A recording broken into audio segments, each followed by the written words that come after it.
Various officials from the United States are indicating towards growing threat from Pakistan-based terror group Al-Qaeda.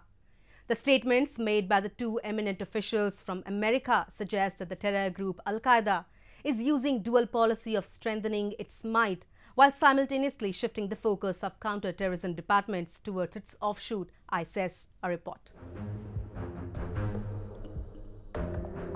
Al-Qaeda and its affiliates remain as much of a threat to the US as it has ever been after the terrorist group rebuilt itself, while the US and other nations focused on destroying ISIS in Iraq and Syria, said a State Department official from America.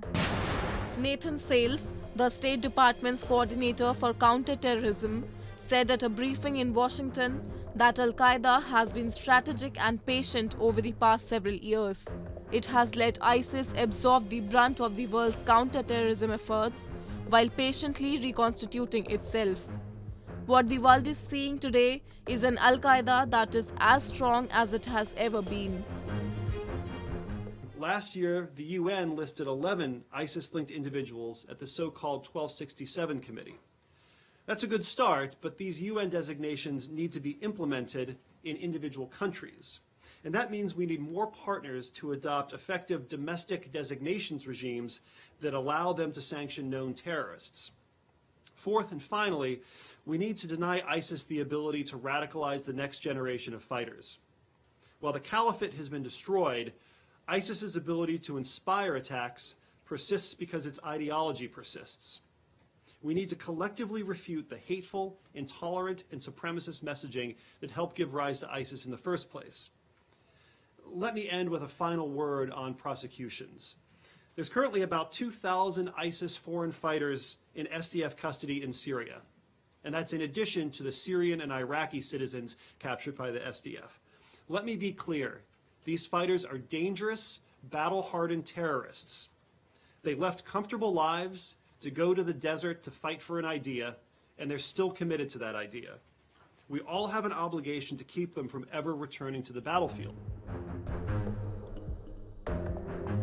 From past few years, the US has shifted its focus on wiping out Islamic State's territorial holdings in Syria and Iraq after the terrorist group seized a swath of territory across both countries from 2014. Since then, the US and other nations are continuing to confront ISIS, which is an offshoot and rival of Al-Qaeda, as it expands its global franchisee and its message inspires other groups from Africa to the Philippines. Pakistan has always sponsored terrorism. Whether it was Al-Qaeda, which took part in 9/11 strikes in US, World Trade Center, whether it was in Mumbai, they have been always sponsoring terrorism. They have supported Al-Qaeda.